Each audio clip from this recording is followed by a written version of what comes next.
실족의 이유에서 역행하는 뭐가 나와요? 교리입니다. 역행하는 교리, 이것이 실족을 하게 한다라고 하는 겁니다. 로마서 16장 17절 말씀을 보면 이런 말씀이 있습니다. 형제들아, 이제 내가 너희에게 간청하노니 너희가 배운 교리에 역행하여 분쟁을 일으키거나 실족하게 하는 자들을 주목하고 그들을 뭐하라? 피하라 라고 말씀했습니다. 만약에 저희가 우리 담임 목사인 나나 부목사님이나 또 우리 선교사나 전도사나 이 강대상에서 하나님의 말씀의 교리를 가르치는데 그 말씀의 교리를 역행하는 그런 것들을 가르치는 사람들이 있게 된다고 하면은 그것으로 인하여서 실족하게 되는 그런 일들이 일어나게 된다. 실제로 오래전에 그런 일이 있었잖아요. 한 자매님은 자기 아들이 구원받았다고 해서 너무 기뻐했는데 그 아이에게 너 그거 구원 아니야, 너 구원받지 못한 거야 라고 이렇게 그 아이를 비난하고 공격해 버렸어요. 그러니까 그 아이가 얼마나 마음의 상처를 받고 실족했겠어요. 또 그런 이야기를 들은 엄마 마음이 또 얼마나 상하고 실족했겠어요. 이렇게 이 잘못된 교리를 가지고 그것을 다른 사람에게 주입시키려고 할 때 다른 사람을 실족시키게 되는 그런 결과를 낳게 된다라고 하는 것입니다. 예를 들어서 어떤 사람이 나는 어디에서 구원받았고 현재 나가는 교회는 어느 교회인데 내 진짜 목사는 어디에 있는 어느 목사다. 그런 식으로 다른 사람들에게 계속 말을 한다고 하면 그 말을 듣는 사람들이 이거 무슨 외계인 소리냐. 이제 그런 사람이 다른 사람의 마음을 실족하게 하는 거죠. 그런 역행하는 교리를 심어주게 되면 실족을 시키게 되는 겁니다. 그 다음에 보면은 고린도전서 8장 13절에는 무엇이 로마서 14장 20절도 마찬가지입니다. 로마서 14장 20절에 보면은 이렇게 말씀을 하고 있습니다. 음식들로 인해 하나님의 일을 망하게 하지 말라. 모든 것이 참으로 순수하되 실족하게 하며 먹는 그 사람에게는 그것이 악하니라. 그래서 음식이 또 사람들을 실족하게 하는 원인이 될 수가 있다라고 하는 겁니다. 지난번에 이야기 드렸죠. 이제 어떤 사람들은 제사했던 음식을 먹을 수 있다. 그런데 어떤 사람은 어떻게 제사했던 음식을 먹을 수 있느냐? 이제 이렇게 해서 그 문제를 가지고 서로 왈가왈부하다 보면 다른 사람들을 실족하게 할 수가 있습니다. 그래서 그런 일들은 피해야지 된다고 하는 겁니다. 왜냐하면은 그런 사람들이 있어요. 우리 14장 6절을 한번 보시기 바랍니다. 나를 중히 여기는 자도 주를 위해 중히 여기고 나를 중히 여기지 아니하는 자도 주를 위해 중히 여기지 아니하며 먹는 자도 주를 위해 먹나니 이는 그가 하나님께 감사드리기 때문이라. 먹지 아니하는 자도 주를 위해 먹지 아니하며 또한 하나님께 감사드리느니라. 그러니까 먹는 자도 주를 위하여 먹고 먹지 아니하는 자도 주를 위하여 먹으니 이 음식 문제를 가지고 다른 사람을 판단해서 실족하게 하는 일이 없도록 하라라고 하는 말씀입니다. 음식 문제 때문에. 자, 예를 들어서 저는 개인적으로 보신탕을 안 먹습니다.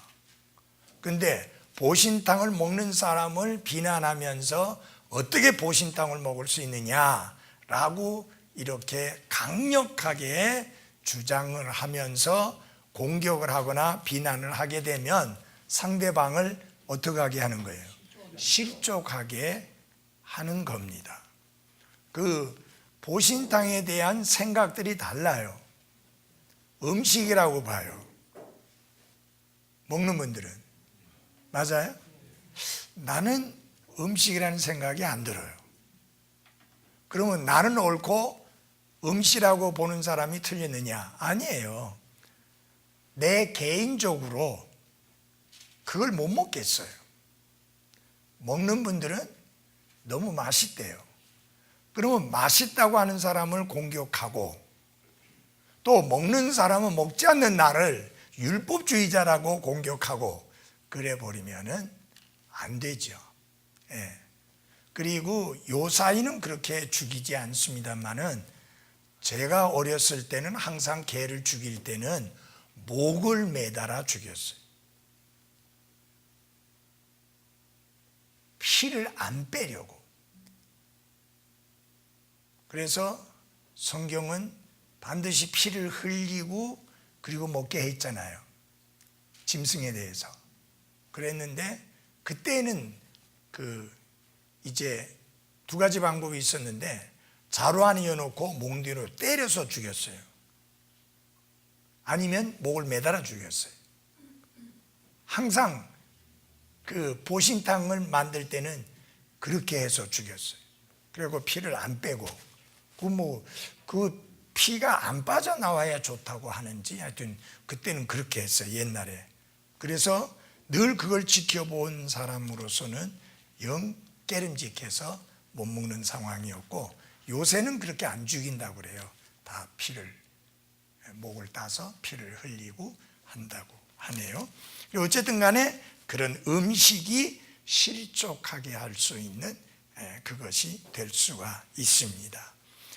그 다음에 아주 실족을 시킬 수 있는 가장 큰 것 중에 하나가 사도행전 6장 1절에서 나오는 내용입니다.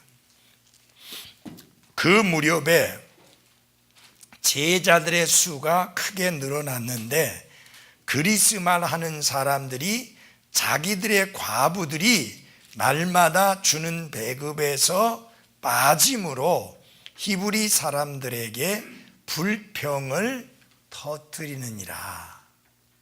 여기서 보면은 어느 그룹의 사람들이 어떤 부류의 사람들이 어떻게 된 거예요?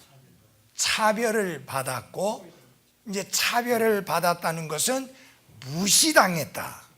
이제 그런 거잖아요. 소외되고 무시당했다는 거잖아요.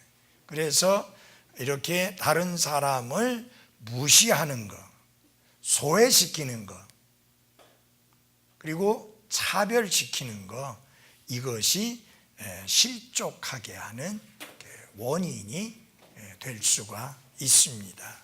지금 미국 같은 곳에서는 인종차별의 문제가 많은 사람을 실족시킵니다. 근데 미국 사람들에 대해서 말하면서 인종차별을 이야기를 하는데 제가 볼 때에 세계에서 인종차별이 제일 센 나라가 대한민국이에요. 실제로 우리나라가 제일 인종차별이 심해요. 좀 있는 나라 백인은 한없이 우대해요. 그런데 없는 나라 외국인들은 얼마나 무시하고 차별하는지 몰라요. 진짜 사람 취급을 안 하는 정도까지 하는 못된 사람들이 있어요. 그 사람들이 무슨 기억을 가지고 돌아가겠습니까? 자기 나라로 돌아갈 때 엄청난 상처를 주고 엄청나게 실족시켜서 보내는 그런 겁니다. 그 사람들이 그런 것을 그 굴욕을 참고 견디는 이유가 뭐예요? 이게 임금이 자기 나라에서 일해서 버는 거하고 비교가 안 되게 높은 거예요. 옛날에 우리나라 사람들이 가난했을 때 미국에 가가지고 아무리 험한 일을 해도 임금이 셌잖아요.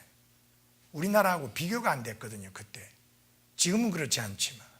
근데 지금 바로 우리나라에 일하러 오는 나라 사람들, 그 힘든 일하러 오는 사람들이 주로 임금 격차가 어마어마합니다. 제가 그 필리핀에 갔을 때 보홀섬에 아주 고급 호텔을 우리 이상훈 목사님이 이런 게 있다고 하면서 보여주면서 그 다음에 이제 거기서 이제 아이스크림을 하나 사서 먹고 그렇게 하면서 그 호텔을 좀 구경하게 됐는데 거기에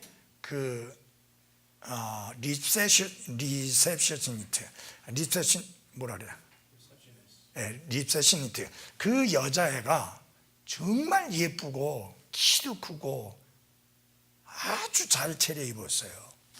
걔 보고 안내를 해주라고 해가지고 우리가 이제 여기저기를 보게 됐는데 제가 물어봤습니다. 너 여기서 월급 얼마나 받니? 4년대 대학을 졸업한 아이예요. 그때 그 여자애가 받는 돈을 계산해 보니까 17만 원 정도 돼요.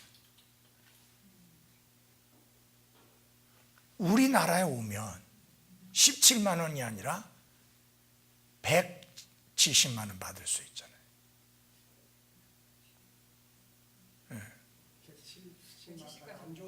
아니요. 지금은 그렇죠. 다른 일 아니 다시 말하면 그 일 말고 자관 우리나라에 와서 일하면 170만 원 버는 거예요. 그럼 10배 아니에요. 그래서 어떤 경우가 있느냐면 그 하우스 푸어가 있어요. 필리핀에도 집은 있는데 돈이 없는 가난뱅이요. 그건 뭐냐? 한국에 와서 일을 한 거예요. 돈을 모아갖고 꼬박꼬박 붙이고 그래가지고 땅을 사서 보홀섬 같은 데는 땅이 싸니까 집을 졌는데 상당히 크게 지어요. 근데 달랑 집만 있는 거예요. 돈이 없는 거예요. 그래가지고 어떻게 하느냐? 다시 그 아내도 부모도 당신 또 한국에 가서 일해라 라고 하는 거예요. 이게 먹고 살려니까. 심한 경우가 있습니다. 유럽에 은퇴한 사람들 중에서 부인이 없는 사람들이 필리핀으로 옵니다. 어마어마하게 큰 집을 사요. 자기네들에게는 그게 돈이 얼마 안 돼. 그걸 사고 그 다음에 필리핀의 젊은 여자들을 부인으로 맞아들여요. 미스들. 그 여자들은 가족을 위해서 자기 한 몸 버려 희생하는 거예요. 완전히 할아버지하고 사는 거예요. 할아버지하고. 그 사는 거예요.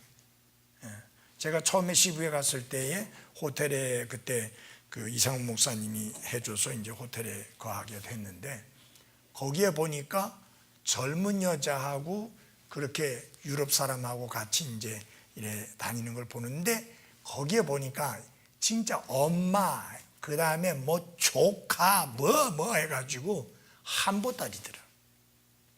그 사람들이 평생에 그런 호텔에서 밥 먹을 수 없는데 그 젊은 여자애가 자기 한 몸 희생해서 그 많은 가족들이 먹고 살게 만든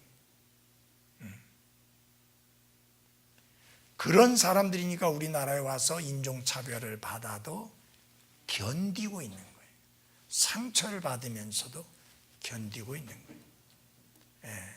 그래서 우리 그리스도인들은 저희 교회에 오는 분이 어떤 분이든지 간에 절대로 그 사람이 차별을 느끼도록 그렇게 행동하거나 말을 해서는 안 됩니다. 지금 우리 그 유엘 형제 같은 경우도 그 자기 내 팔에 부모님에게 굉장한 힘이 되고 있습니다. 지금 굉장히 힘들게 일하고 있잖아요. 굉장히 힘든 일이에요. 그래도 그 형제는 조건이 나은 편이에요. 근데 정말 우리 가운데 젊은이들 그 일 시키면 안 할 일이에요. 장님 문재인공단 가면은 가죽 그거 아무도 안 해요. 그런데 왜 그 힘든 일을 하느냐? 가족을 위해서.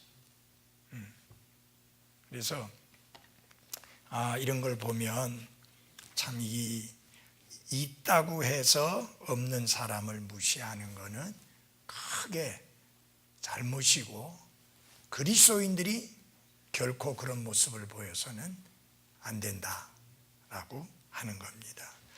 자, 실족의 위험에 대해서 한번 보겠습니다. 사람을 실족시키는 게 얼마나 위험한 것이냐 하는 거고, 그 다음에 내 스스로도 실족하는 게 위험하다는 것을 보겠습니다. 우리 히브리서 12장 15절을 같이 찾아보겠습니다. 히브리서 12장 15절입니다. 우리 한번 한 목소리로 큰 소리로 읽어보겠습니다. 시작. 부지런히 살펴 하나님의 은혜에 이르지 못하는 자가 없게 하고, 쓴 뿌리가 돋아나 너희를 괴롭게 하거나 그것으로 말미암아 많은 사람이 더럽게 되지 않도록 할지니. 이 쓴 뿌리가 어떻게 된다고 그랬어요? 돋아난다 그랬어요. 다른 사람을 향하여 원망, 불평, 미움, 증오, 시기, 이런 것을, 악한 생각, 이런 것을 가지게 되면 어떤 결과를 낳게 되느냐? 두 가지 결과를 낳게 되는데, 자기 자신에게도 나쁜 결과를 낳게 되고, 심지어는 다른 사람들에게까지도 나쁜 결과를 미치게 한다라고 하는 것입니다. 여러분, 이 쓴뿌리라고 하는 것은 많이 있습니다. 쓴뿌리에 해당되는 거. 내가 누구에 대하여서 미움의 감정을 가지고 있다. 그거 쓴뿌리예요. 누군가를 증오한다. 그거 쓴뿌리예요.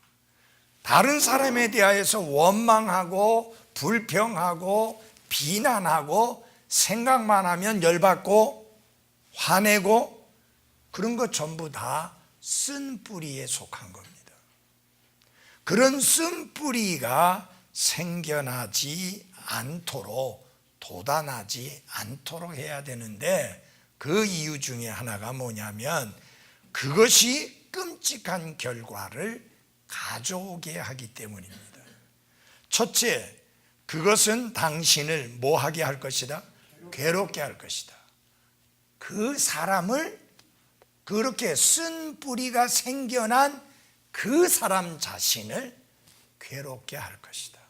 그러니까 이게 무슨 말이냐면, 쓴뿌리를 가지면 다른 사람이 괴로운 게 아니라 그 쓴뿌리가 생겨난 자신이 괴롭다. 그러니까 자신에게 고문하는 것과 마찬가지예요. 스스로를 고문하는 것과 같은 게 마음의 쓴뿌리를 가지고 있는 겁니다. 우리 그리스도인의 마음과 생각 속에서는 결코 원수가 없어야 합니다. 우리의 원수는 사탄이고 죄지 사람이 아니에요. 사람 가운데 우리의 원수는 하나도 없어요. 그렇게 원수로 여기면 안 돼요. 내 삶에 원수가 있으면 그 사람이 괴로운 게 아니라 내가 괴롭다. 내가 괴로움을 당한다. 한번 예를 들어 보십시오. 내가 미워하는 사람, 내가 증오하는 사람, 내가 분노하는 사람, 만약 그런 사람이 있다고 하면 생각만 해도, 누가 그 사람 이름만 내 앞에서 대도 열받잖아요. 그죠? 그러면 그게 뭐예요? 누가 손해냐? 본인이 손해예요. 예를 들어서 그런 사람이 있으면 한참 다른 사람과 함께 즐겁게 기쁘게 교제하고 이야기하고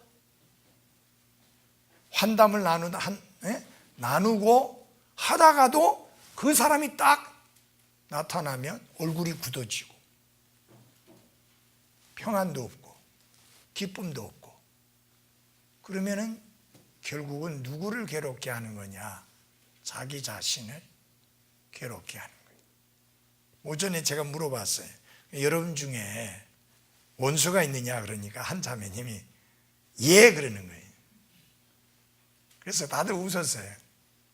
그렇게 당당하게 이야기하는 것도 놀랬고 그런데 왜 그러느냐 그러니까 돈을 빌려갔는데, 큰 돈을 빌렸는데 갚지도 않을 뿐만 아니라 조금 빌려갔다고 말을 하고 그 다음에 그것조차도 갚았다고 말을 한다. 그러니 너무너무 내가 화가 난다고. 이분은 이제 저희 교회 나온 지 얼마 안 되는 분이에요. 그래서 그런 이야기를 했습니다. 그 사람이 빌려간 것을 갚아주면 다행이고 감사한 일이고, 안 갚아주거든 잊어버려라. 그 잊어버리지 않으면 이중으로 고통당하는 거예요. 왜냐하면 마음이 괴로워서 고통당하고 돈은 돈대로 못 받은 상황이고, 돈은 돈대로 털려버린 상황이고, 거기다가 잊어버리지 않으면 마음까지 상하니까. 맞아요? 네. 저도 어떤 사람 300만 원 빌려줬어요. 갚을 생각도 안 하고 갚아야 된다는 생각조차도 안 해요. 왜 안 갚아도 된다고 생각하느냐? 내가 이 교회 헌금을 얼마나 했는데.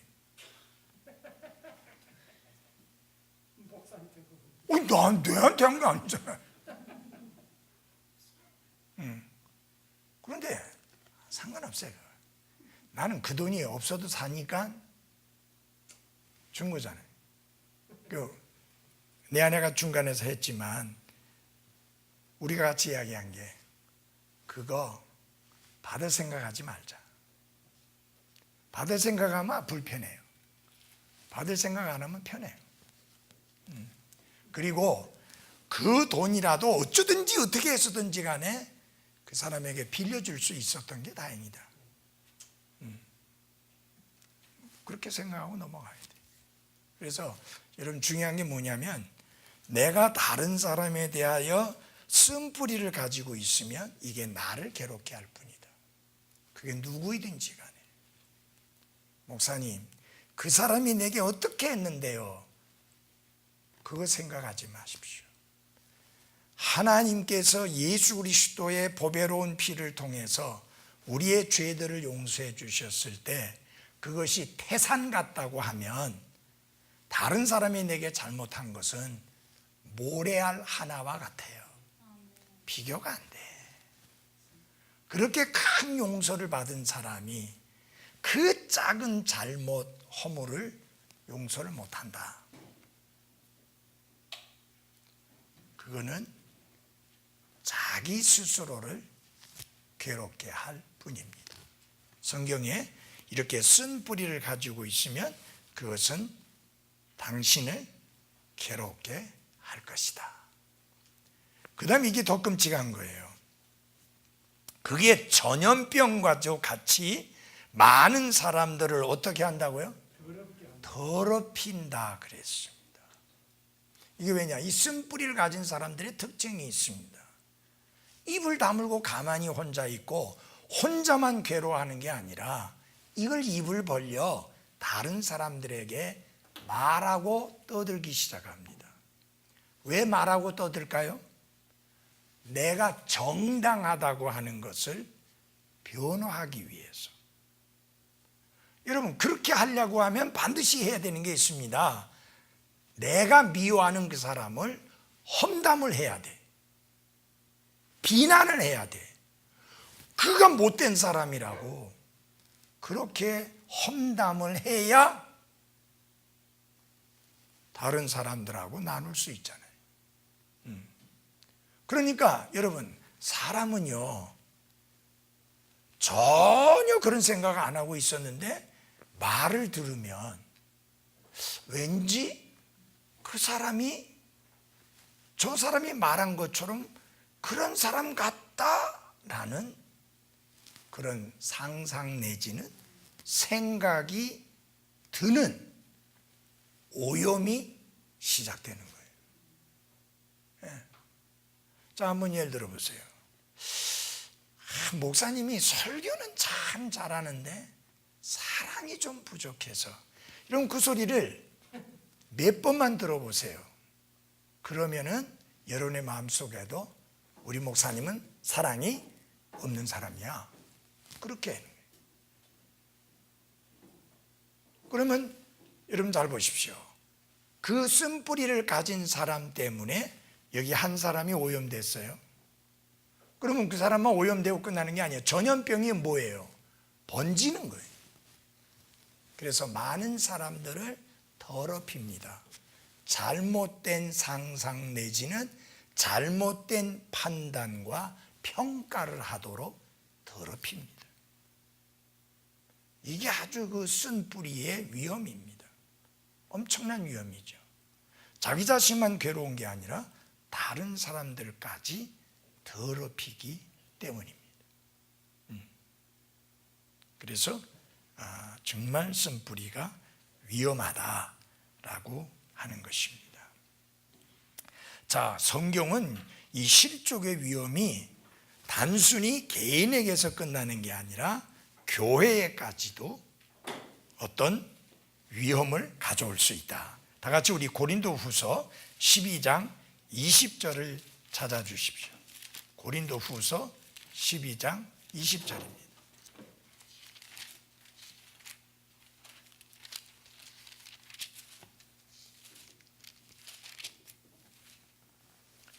내가 갈 때에 내가 원하던 모습으로 너희를 보지 못하고 또 너희가 원치 않는 모습으로 내가 너희에게 보일까 염려하며 또 논쟁과 시기와 진노와 다툼과 헐뜯음과 수근거림과 거만함과 소동이 있을까 뭐하고 염려하고, 이 제일 끝에 나오는 소동, 이게 소동이라고 하는 것이 뭐냐면 소요가 일어날까라는 의미와 같습니다. 여럿이 떠들썩하게 들고 일어나는 게 소요죠. 교회 안에서 조용해야 될 교회가 여러 사람이 일어나서 떠들썩하게 이렇게 다투고 싸우는 끔찍한 결과를 가져올 수 있게 만들 수 있는 위험이 무엇이냐? 실족의 위험입니다.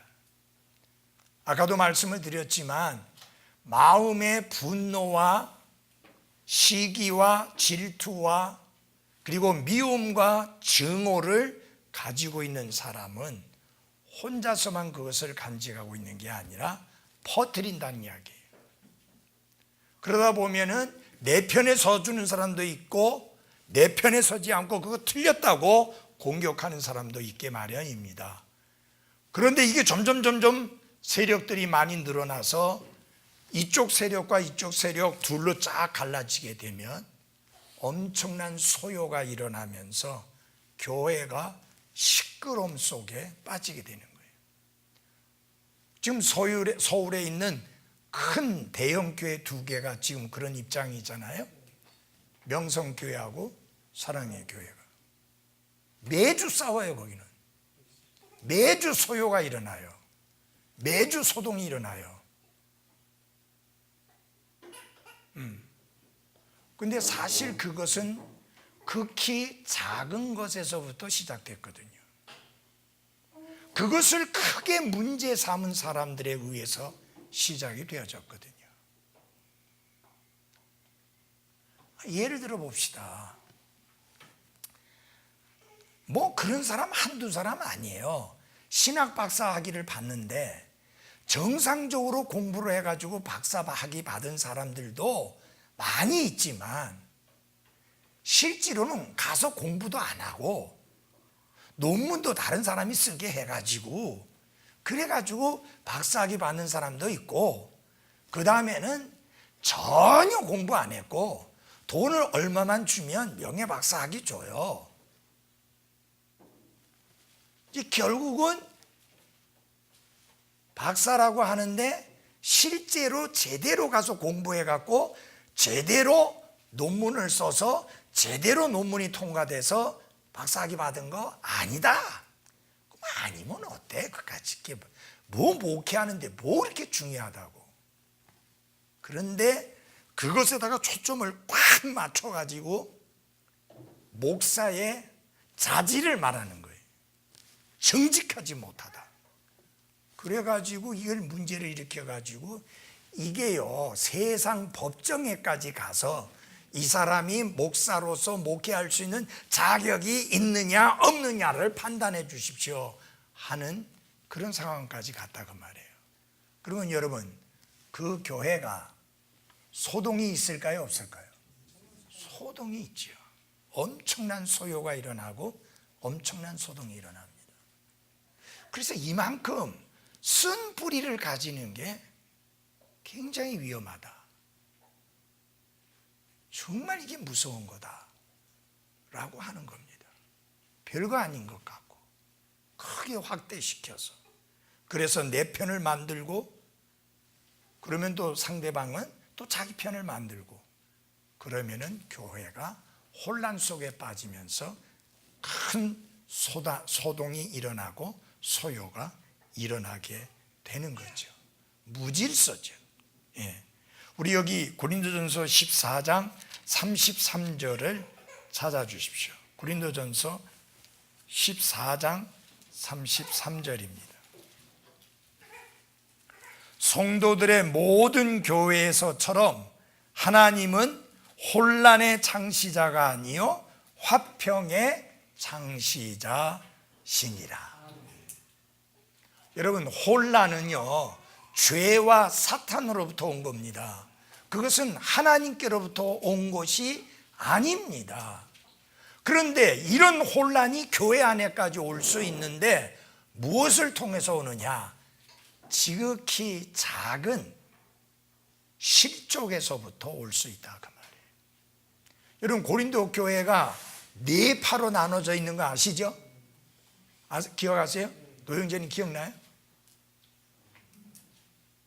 자, 예, 그렇죠. 바울파, 게바파, 아볼로파. 그러니까 우리가 최고 총통인 그리스도파. 그러면 이렇게 나뉘어져 있으면 예배 모일 때마다 어떤 모습이었겠는가 생각해 보십시오. 무질서한 교회였던 것이 뻔하고, 소요가 일어나는 교회였던 것이 뻔하고, 소동이 일어났던 교회였던 것이 뻔합니다. 거기다가 도덕적으로 문란하게 생활하면서도 뻐젓이 교회 와서는 신앙이 좋은 사람인처럼 하는 사람까지도 있었으니까 이 소동이, 이게 혼란이 보통 심각한 게 아니에요. 근데 여러분, 그 파가 나뉘어지는 것도 큰 데서부터 시작되지 않았을 겁니다. 이야기 중에 나는요 사도 중에 역시 사도는 게바라고 베드로라고 생각합니다. 뭔 소리야? 뭐니 해도 바울이 최고지. 헤헤. 그 바울을 데려다가 그래도 바울 되게 한 사람 중에 하나가 아볼로요. 아니, 그냥 그렇게 나누지 말고, 예, 베드로 정말 주님이 귀하게 쓰셨던 분이고, 비록 나중에 된 분이지만 바울 하나님이 지금 귀하게 쓰고 있으니 감사하지 않습니까? 아볼로 뛰어난 성경학자로서 정말 훌륭한 말씀의 지식을 가지고 있는 사람이 있으니 우리가 이런 좋은 분으로부터 크게 영향을 받을 수 있으니 얼마나 감사합니까? 이렇게 하면 되는데 그게 아니고 이렇게 쓴 뿌리를 가지고, 다시 말하면 내가 베드로 좋아한다 그러면 전부 다 베드로를 좋아해야 된다고 그렇게 말해야 되는데 그렇게 하지 아니한다고 해서 그 사람에 대해서 비난하고 쓴뿌리를 가지다 보니까 이게 교회가 난장판이 되는 상황이 되는 것입니다.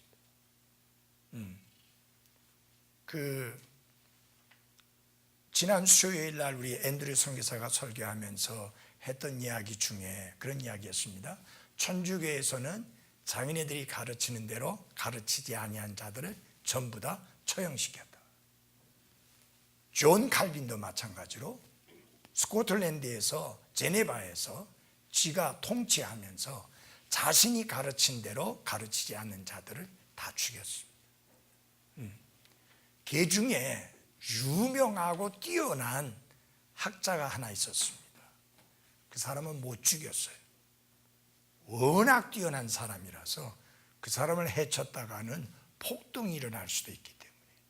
그래서 그 사람이 주장한 내용 중에 뭐냐면은 다른 주장을 할 수 있는 권리가 있다.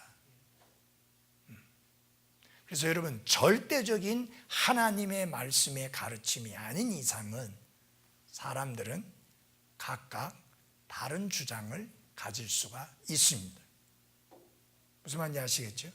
우리 지금 부목사도 있고 전도서 있지만 우리가 100% 모든 면에 다 일치하는 거 아니에요. 그리고 제 생각을 내가 생각하는 대로 생각하고 내가 주장하는 대로 같이 주장하라고 요구 안 해요. 하나님의 말씀의 교리에는 우리 다 하나로 일치하지만 다른 것에는 다른 생각을 가질 수가 있는 거예요. 예. 그래서 절대적인 진리에 관한 것 아닌 이상 누구만이 옳고 다른 사람은 다 틀렸다라고 말할 수 없습니다. 그 작은 것이 결국은 실족하게 만들고 그 실족은 간단히 끝나는 게 아니라 여기 나와 있는 대로 교회의 소요 사태를 불러일으킬 정도로 심각하게 될 수가 있습니다. 굉장히 주의해야 되는 게 실족의 위험입니다. 자, 한번 보겠습니다. 두 교회 회원 사이에서 시작을 해서, 여러분 처음에는 두 사람에게서 시작한 거예요. 이게 교회의 소요로, 소동으로 빠져드는 어마어마한 일이 생기게 되는 겁니다. 자, 먼저 첫 번째는 뭐예요? 논쟁입니다. 두 사람만 있으면 되고 차이점 때문에 생깁니다. 예, 이런 것은 두 사람만 있으면 논쟁은 시작됩니다. 그런데 이런 논쟁은 언제 뭐 때문에 생기느냐? 차이점 때문에 생깁니다. 예. 여러분, 사람은 각각 달라요. 남편과 아내도 하나가 아닌데, 그죠? 너무 다르잖아요. 예. 내 아내가 심지어 부목사하고 전도사 앞에도 그런 이야기를 하더라고요. 목사님하고 나는 너무너무 다른데 다른 점이 너무너무 많은데도 우리가 잘 살고 있다. 그런 이야기를 하더라고요. 들었죠?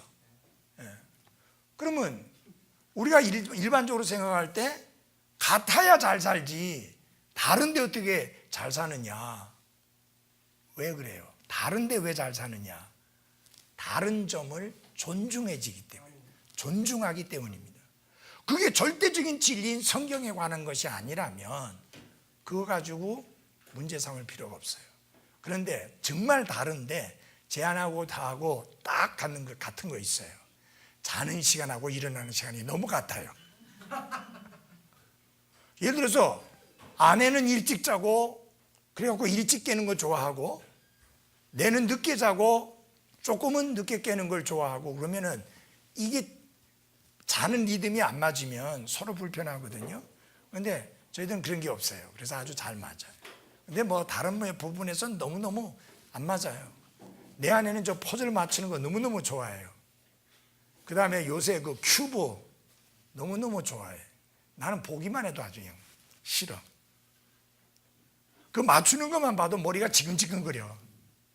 그래도 간섭 안 해요. 좋아하니까. 나는 그냥 안 좋아할 뿐이에요. 그럼 그 시간에 나는 내가 좋아하는 거 하면 되잖아요. 그 꼭 같이 좋아해야 될 이유가 없잖아요. 예. 그래서 여러분, 다른 것은 틀린 게 아닙니다. 다른 것을 우리가 인정해주고 존중을 해야 되는데, 논쟁이 왜 생기냐? 같아야 된다고 주장하니까 논쟁이 일어나게 됩니다. 그러면 논쟁은 논쟁만으로 끝나는 게 아니라 거기에 감정이 개입이 돼 가지고 시기심이 생기게 되는 겁니다. 그 다음에 어떻게 돼요? 화가 타오르기 시작해서 뭐 합니까? 진노합니다. 분노하고 경노하고 이렇게 됩니다. 그 다음에 뭐 해요? 그냥 완전히 다툽니다. 그야말로 전쟁을 치르게 되는 거죠. 근데 처음에는 차이점이 그냥 서로 다르다, 그 정도였는데 이제는 이게 문제로까지 확대가 돼가지고 으르렁거리며 다투게 되지요. 그래서 결국은 어떻게 되느냐? 헐뜯게 됩니다. 그래서 말다툼에 불친절함이 더해지게 되는 겁니다.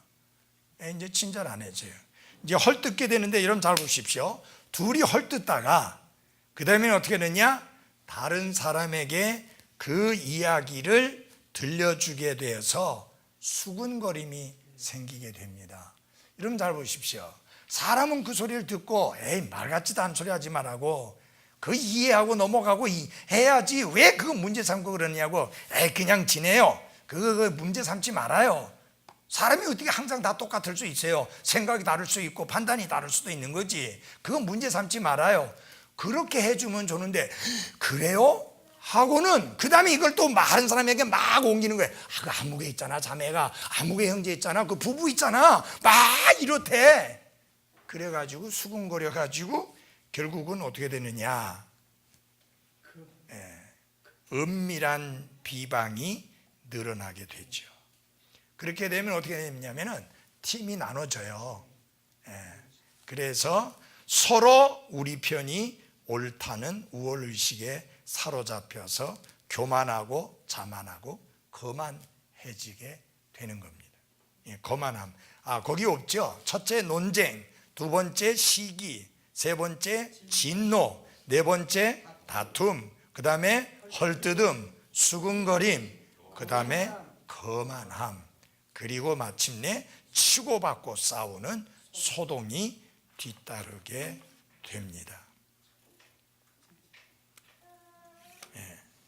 근데 여러분, 성숙한 그리스도인은 서로 다르다는 부분을 인정하고 그 다음에 그것이 더 확대되지 아니하도록 하는 지혜가 있습니다.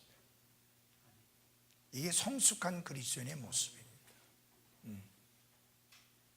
그래서 여러분, 제가 그 노정남 형제님에게 자주 물어요. 왜냐하면 지금 노 형제님 여기 교회 와갖고 오늘 오셔서 지금 커피 몇 잔 마셨어요? 한 잔밖에 안 마셨어요? 오늘은 양호하네. 근데 이제 끝나고 나면 또 이제 마실 거거든요. 그러면 나는 묻는 거예요. 노 형제님 정말 괜찮아요? 자는데 문제 없어요? 그럼 내가 왜 그렇게 물을까요? 내 같은 경우는 그렇게 늦게 마시면 밤에 잠 못 자. 눈이 말똥말똥해지고 머리가 맑아지면서 진짜 잠이 안 와요. 그러니까 이게 내 경우가 그런 거예요. 그러니까 내 경우에서 보니까 걱정이 되는 거예요. 근데 노영재님은 자다가 아마 일어나서 커피 마셔도 또 잘 거예요. 아무 문제 없어요. 우리 장인재도 그렇잖아요. 그러니까. 아니 그러니까 이게 뭐예요? 다르잖아요. 그죠? 그러면 다르다고 하는 게 그러면 장인재님이 틀렸고 내가 맞느냐? 아니면 내가 틀렸고 장인재님이 맞느냐? 이거는 옳고 그름의 문제가 아니에요. 사람마다 체질이 다른 거예요. 그리고 생각도 다르고. 나는 늦게 먹으면 잠 안 온다. 그 생각이 딱 있어요. 예. 그 옛날에는 오후 예배 후에 마시면 잠 못 잤어요. 요새는 저녁에 늦은 밤 말고 저녁에 6시쯤이나 7시쯤 마셔도 잠이 자요. 아마 이렇게 해서 계속 조금씩 하다 보면 장인님처럼 자기 전에도 마시고도 잘 수 있겠죠. 이게 뭐냐면은 다르다는 것뿐이에요. 이건 옳고 그름의 문제가 아니에요. 대부분의 많은 경우에 옳고 그름의 문제가 아니에요. 그냥 취향이나 자기의 생각이나 또 기호 이런 부분이 다를 뿐이지 그게 옳고 그름의 문제가 아닌데 이걸 옳고 그름의 문제로 끌고 와가지고 서로를 공격하고 비난하다 보면 마음에 쓴뿌리가 생긴다. 이게 쓴뿌리가 생겨서 다툼으로 가고 그 다툼이 두 사람과의 다툼으로만 끝나버리면 그야말로 다행인데 그게 아니고 교회로까지 연결시켜지는. 근데 보면 참 아주 우스운 경우 요새는 우리 교회 안에서 그런 사람이 참 없어 다행인데 자기들끼리 다퉈놓고는 교회를 안 나온다는 거예요. 목사 설교하고도 전혀 상관이 없어요. 다른 거 아무 문제 없어요. 근데 둘이 다퉈놓고는 서로 교회를 못 나오겠다는 거예요. 아니 교회하고는 아무 상관이 없는 문제인데 지들끼리 다퉈놓고는. 그리고는 또 서로가 원수가 되는 거예요. 그러면서 굉장히 영적인 것처럼 이야기하는 거예요. 나는 저런 사람하고 저렇게 유신적인 사람하고 저렇게 고집불통 사람하고 나 같이 교회에서 예배드릴 수 없어요. 그러니까 나는 경건한데 나는 거룩한데 저 육신적인 그리스도인하고는 도저히 내가 함께 있다는 것 자체가 부끄러움입니다. 이렇게 굉장히 경건하게 말을 해요. 네. 그게 뭐예요? 거만이에요. 거만이에요. 교만이고 자만이에요. 하나님이 기뻐하지 않는 자세요, 태도요, 생각이요. 제가 자주 말씀드리잖아요. 교회를 바꿔야 된다고 하면, 교회를 떠나야 된다고 하면 언제냐? 목사가 하나님의 말씀을 말씀 그대로 선포하지 않을 때, 말씀에서 벗어난 것을 가르치거나 설교할 때, 그때는 여러분이 그 교회에 계속 머물러 있어야 될 이유가 없어요. 아니 계속 독을 던져주는데 그걸 먹고 앉아있을 수는 없잖아요.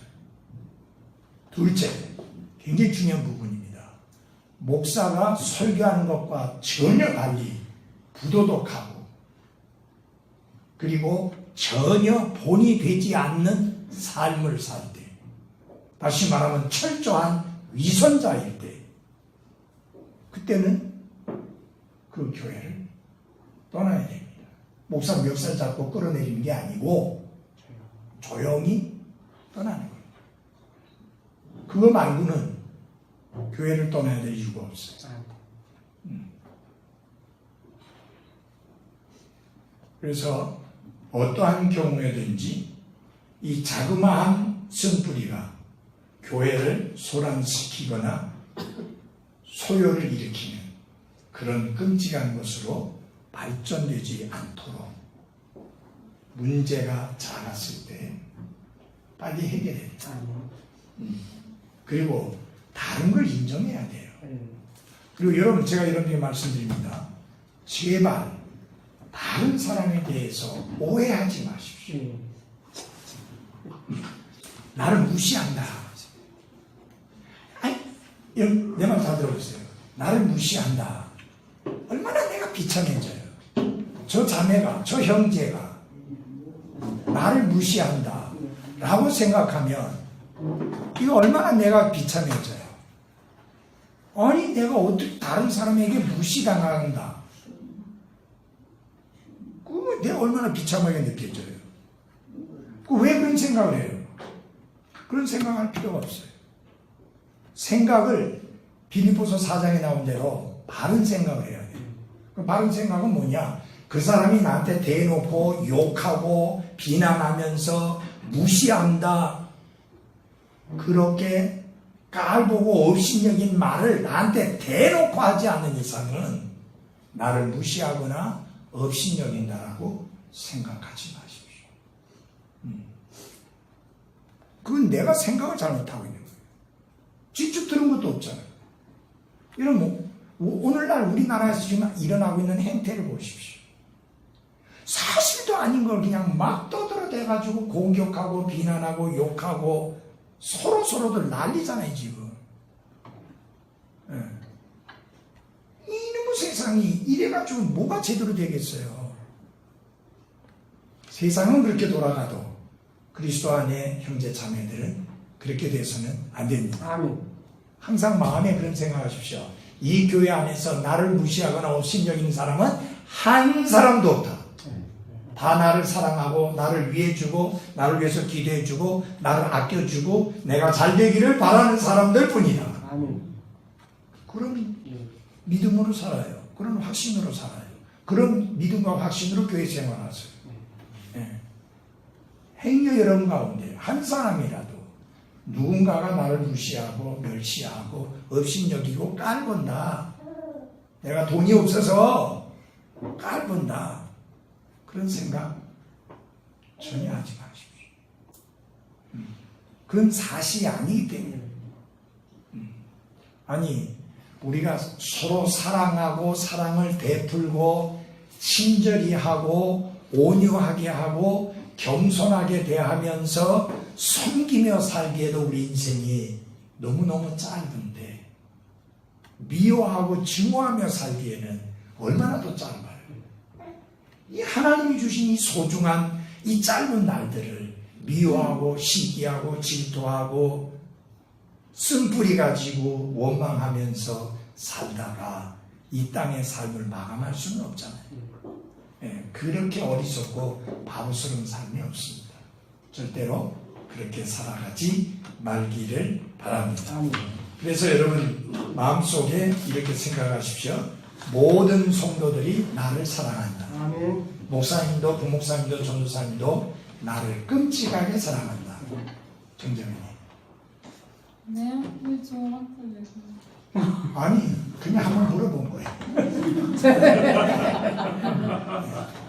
그러니까 이게 무슨 말이냐면은 어느 누구든지 간에 하나님께서 나에게 허락해 주신 모든 사람들이 나를 사랑한다. 나를 아껴주는 분들이다. 나를 소중히 여기는 분들. 그렇게 생각하면 그렇게 확신하면 더 기쁘잖아요. 아멘. 더 힘도 나고 좋잖아요. 맞아요? 네. 그런데 나를 무시하고 업신여긴다. 나를 함부로 대한다. 그렇게 생각하면 내가 비참해지죠. 그러니까 그런 생각이나 그런 상상을 하면서 교회 생활하시지 마시고 우리 교회 안에 있는 모든 사람들이 나를 사랑한다. 나를 소중히 여긴다. 나를 귀히 여긴다. 그런 믿음과 확신으로 교회 생활하면 훨씬 더 기쁘고 즐겁고 복된 교회 생활을 할 수 있습니다. 아멘. 그리고 실제로 그게 사실이에요. 아멘. 전 지난 그 수요일 날 앤드루스 기사가 설교하는 가운데 우리가 무엇을 하든지 친절히 해야 된다. 그리고 온유해야 된다. 그 말을 많이 강조했는데 굉장히 중요한 의미입니다. 이 세상이 잃어버린 게 친절이에요. 사실은 친절은 특별하게 대접받을 게 아니에요. 친절한 것은 당연한 거예요. 근데 지금은 친절이 특별히 돋보이잖아요. 왜 그래요? 불친절한 세상이기 때문에. 제가 미국에 갔을 때 기독교 서점에 갔는데 그때만 하더라도 우리나라에는 그런 그림이 잘 없었어요. 그림이 있고 그 밑에 성경 구절 적혀 있는. 근데 갔더니 너무 멋있는 게 많더라고. 사고 싶은 게 많은데 그거 비싸요, 그런 것들. 그런데 한 그림이 내게 내 눈을 이렇게 끄는 게 하나 있었어요. 뭐라고 되어 있었냐면은 영어로 be kind. 우리말 성경에 그때 개혁 성경에는 온유하라 이렇게 되어 있거든요. 친절하라잖아요. 친절하라.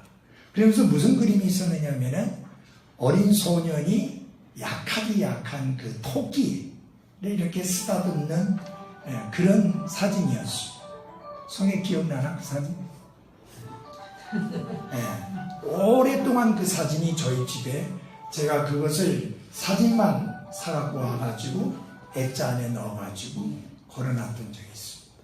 오랜 세월. 정말 친절하라. 그리스도인의 특징이 친절해요. 여러분, 사랑의 특징 중에 하나가 뭐예요? 친절한 거죠. 맞아요? 네, 사랑은 오래 참고 그 다음에 친절하며. 사랑의 특징이 오래 참는 건데 바로 뒤에 나오는 게 친절이에요.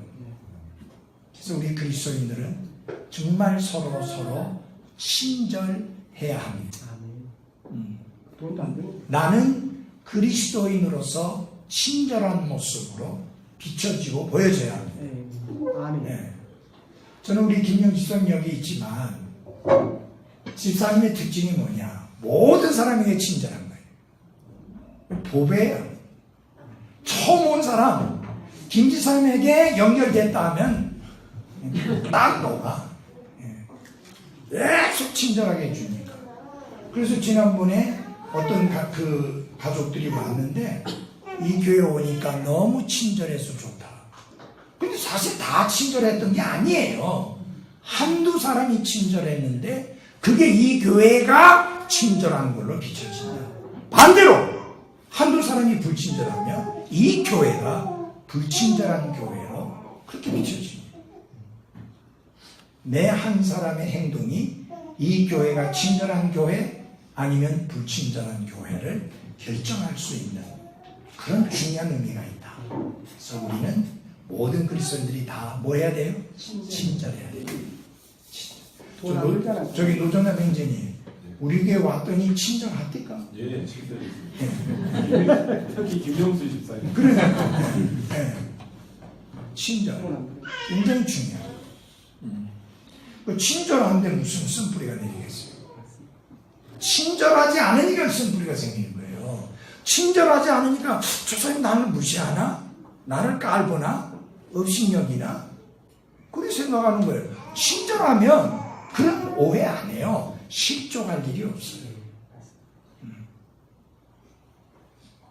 자, 실족의 분류를 해보면 두 가지가 있는데요. 사적인 실족이에요. 이거는 개인과 개인, 부부와 부부, 가정과 가정 사이에 일어나는 문제인데요. 이거는 사적이고 계속해서 사적인 문제로 남아야만 합니다.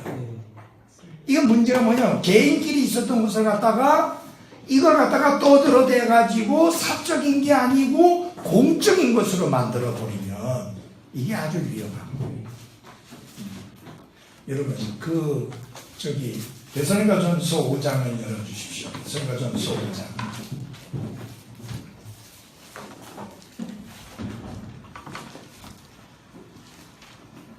5장 13절. 그들의 일로 인하여 사랑 안에서 그들을 매우 귀중히 여기라. 또 그 때문에 같이 읽겠습니다. 시작. 너희끼리 화목하게 지내라. 이 성도들이 서로 화목하게 지낼 때 담임 목사는 목회하기가 수월해집니다. 그런데 성도들이 서로 화목하게 지내지 아니하면 목회자가 목회하기가 엄청 힘듭니다. 누구 편을 들겠어요? 그런데 꼭 이렇게 다투며 싸우는 사람들은 전부 자기 편을 들어주기를 원합니다. 목회자가. 그래서 결국은 뭐예요? 편가름을 하게 만들도록 위험하죠. 그래서 사도 바울은 데살로니가 교회 성도들에게 다투지 말고 너희끼리 화목하게 지내라. 참 우리 교회 안에는 서로 다투지 않고 서로 화목하게 지내서 감사합니다. 아멘. 계속 그렇게 가야 합니다. 그래서 사적인 문제로 남아 있어야지 절대로 이것을 확대시켜 나가서는 안 된다고 하는 것입니다. 부부와 부부 사이에 문제가 있으면 부부끼리 해결을 해야 돼요. 가정과 가정 사이에 일어나는 문제들이라면 그 가정과 그 가정 사이에서 해결을 해서 그게 확대되지 아니하도록 해야만 하는 것입니다. 이 마태복음 18장 15절을 보시기 바랍니다. 아주 중요한 교훈을 예수님이 하셨는데 마태복음 18장 15절입니다.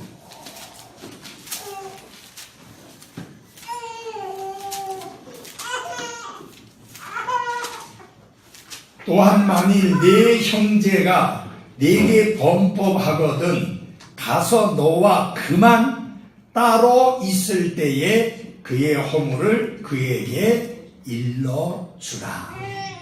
이게 무슨 말이냐?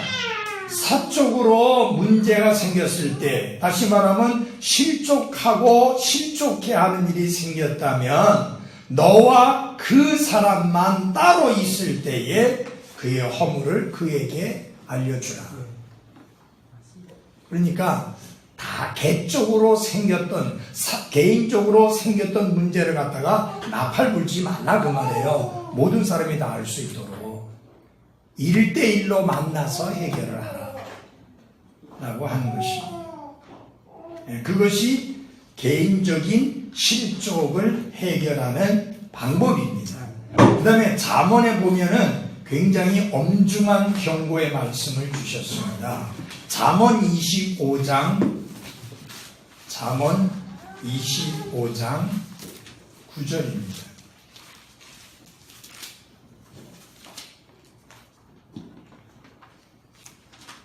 내 사정에 대하여 내 이웃과 직접 변론하고 은밀한 일을 남에게 뭐하지 말라? 드러내지 말라. 그러니까 1대1로 문제를 풀고 해결을 하라고 하는 그런 말씀입니다.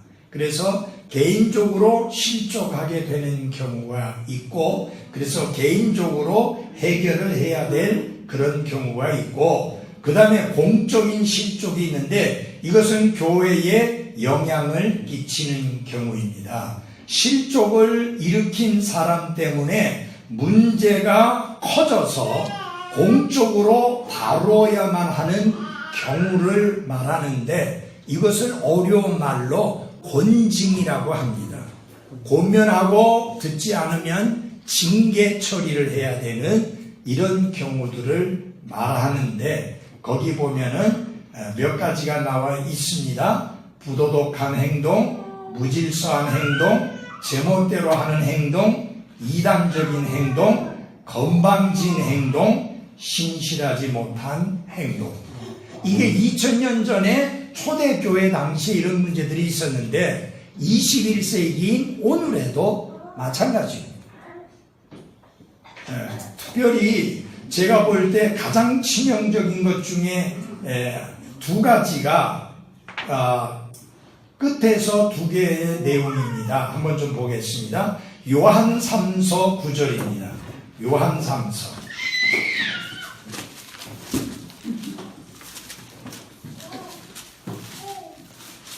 너 잠자고 싶은데 잠이 잘 안 드는 모양인가? 요셉이. 요한 3서 9절입니다. 내가 교회에 썼으나 그들 가운데 으뜸이 되기를 좋아하는 디오드레베가 우리를 받아들이지 아니하니 그러므로 내가 가면 그가 행하는 행위들을 기억하리라. 그가 악한 말들로 우리를 헐뜯고도 그것으로 만족하지 아니하며 자신도 형제들을 받아들이지 아니하고 받아들이고자 하는 자들도 금하여 그들을 교회에서 내쫓는도다. 이 끔찍한 일이죠. 여러분 이때 당시에는 어떤 사람들이 있었냐면요, 순회 설교자라는 사람들이 있었어요. 이교회 조교회를 다니면서 말씀을 전하는 사람들이 있었는데, 이분들은 당시 여관 같은 것이 흔하지 않았기 때문에 그 교회를 방문하게 되면 교회의 형제들이 그분들을 초청해서 자기 집에 머물게 하고 대접을 하고, 그래서 말씀을 전하기에 불편함이 없도록 배려하는 그런 일들이 있었습니다. 근데 디오드베드레베라고 하는 사람이 있는데, 이 사람의 특징이 뭐냐? 항상 으뜸이 되고자 하는 사람이에요. 다시 말하면 교회 안에서 자기가 머리가 돼야 되는 사람이에요. 그래서 모든 것을 자기가 좌지우지해야 되는 사람이에요. 그야말로 건방진 사람이었습니다. 그런데 다른 분들이 왔을 때에 받아들이려고 하니까 자기가 받아들이지도 않을 뿐만 아니라 받아들이는 사람들을 갖다가 교회에서 내쫓아 버렸다. 이 끔찍한 못된, 그야말로 건방지기 짝이 없는 그런 짓을 하는 사람이 있었다. 여러분 잘 보십시오. 이게 교회 안에 그런 사람이 있었다는 거죠. 이게 교회 밖의 이야기가 아니에요. 교회 안에 그런 사람이 있어요. 이런 사람들을 사도 요한이 가면은, 사도 요한이 그랬죠. 내가 가면은 기억하리라는 말은 뭐예요? 가서 처리하리라 그 말이에요. 출교시킨다 그 말이에요. 당연히 이런 사람들은 출교시켜야죠.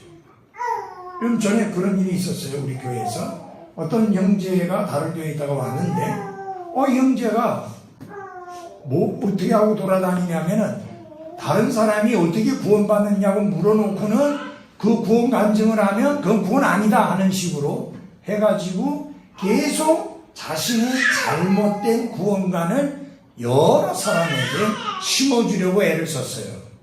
하나도 안 먹혔거든요. 그리고 어디 있냐, 애들을 이제 공격하기 시작한 거예요.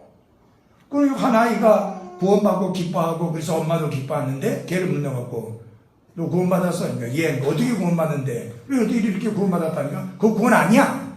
해버렸어요. 그러니 그 애도 상처받고 엄마도 상처받고. 제가 상당히 참았습니다, 오랫동안. 제가 보기에 한 2년 정도 이상은 참은 것 같아요. 2년 됐겠죠? 1년 정도, 1년 넘었고. 1년 넘었나? 1년 충분히 넘었고. 네, 1년 넘었죠. 2년도 충분히 했을 거예요. 왜냐면은 그 전에 한 번 왔다가 또 나갔다 또 온 사람이거든. 네. 그런데 그래서 내가 내 사무실에 불러갖고, 개인적으로 불러가지고, 그러면 네 구원 이야기 좀 한번 들려줘봐라 했더니 갑자기 배우가 되는 거예요. 이런 그 배우들 보면은 그냥 이야기하다가 무슨 어떤 장면을 한번 해보라 하면은 금방 우는 표정 내잖아요. 그죠? 멀쩡해. 금방 조금씩 웃었는데, 나하고 갑자기 편안하게 이야기하다가 갑자기 울먹울먹거리더니 눈물을 쏟으면서 이야기를 하면서 자기 구원 이야기를 하는데, 일주일 동안 죄를 회개했다 하더라고요. 그래, 그 이야기를 딱 듣는 순간, 너 그거 구원 아니야. 그리고 제가 뭐라 그러냐면, 네가 믿는 대로 똑같이 가르치고 똑같이 설교하고 똑같이 믿는 그 교회에 찾아서 가라. 그래서 어떻게 보면은 출교시키고, 더 이상 우리 교회 혼란스럽게 만들지 말고, 결국 이제 그 말은 목소하셨죠. 그래, 네? 네가 잘못했다고 인정하고, 네, 그렇지. 바로 하면 다니든지, 네. 아까 똑같은 교회 가든 둘 중에 선택하라 했어. 네. 그 다음 그러니까 수요일 날 한번 왔는데, 네가 주장하는 내용을 포기하고 그게 잘못됐다고 생각하고 우리가 믿고 가르치는 대로 따르든지, 네. 아니면 네가 믿는 대로 똑같이 믿고 가르치고 설교하는 대로 가라 하니까 갔는데, 거기 어디냐면 목포거든요. 여러분 지금까지 계속 가고 있을까요? 당연히 안 가죠. 그게 뭐 몇 번은 가겠지. 이게 참 문제예요. 그래서 이게 뭐예요? 건방진 거예요. 그 다음에 신실하지 못한 행동이 나오는데, 다 같이 히브리서 10장 25절만 하나 찾아보겠습니다. 히브리서 10장 25절입니다.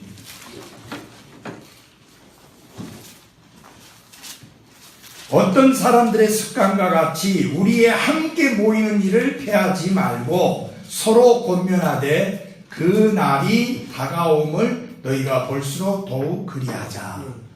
이 모이는 일을 패하자라고 하는 못된 충동을 하는 사람들이 그때 있었다 그 말이에요. 2000여 년 전에. 아니 우리가 이렇게 힘들게 모일 필요가 뭐냐, 우리가 꼭 이렇게 모여야만 하냐 하면서 함께 모이는 일을 패하자고 하는, 없애버리자고 충동질하는 자들이 있었다 그 말입니다. 그럼 그런 사람이 교회 안에 있다고 하면 그 출교시켜야지. 계속 그런 사람이 있으면 교회가 뭐가 되겠습니까? 큰 혼란에 빠지게 되죠. 그래서 여러분 잘 들어주십시오. 어떤 것은 사적으로 해결돼야 될 것이 있지만 어떤 것은 공적으로 해결돼야 될 것이 있는데 그게 뭐냐? 출교입니다. 근데 출교는 그냥 한꺼번에 그냥 한 번에 단방에 하는 건 아니고 개인적으로 권면하고 그 다음에 또 두세 사람을 데리고 가서 이야기를 하고, 그래도 듣지 아니하면 교회 이야기하고, 교회 이야기해도 듣지 아니하면 그 다음에는 출교의 절차를 받을 수밖에 없습니다. 밟을 수밖에 없는 거예요. 근데 정말 그런 일들이 교회 안에 안 일어나는 것이 좋은 거고 감사한 일입니다. 예. 그래서 실족하게 하는 데 있어서 개인적인 것이 있고 그 다음에 공적인 부분이 있다라고 하는 것을 알 필요가 있습니다. 지난 주일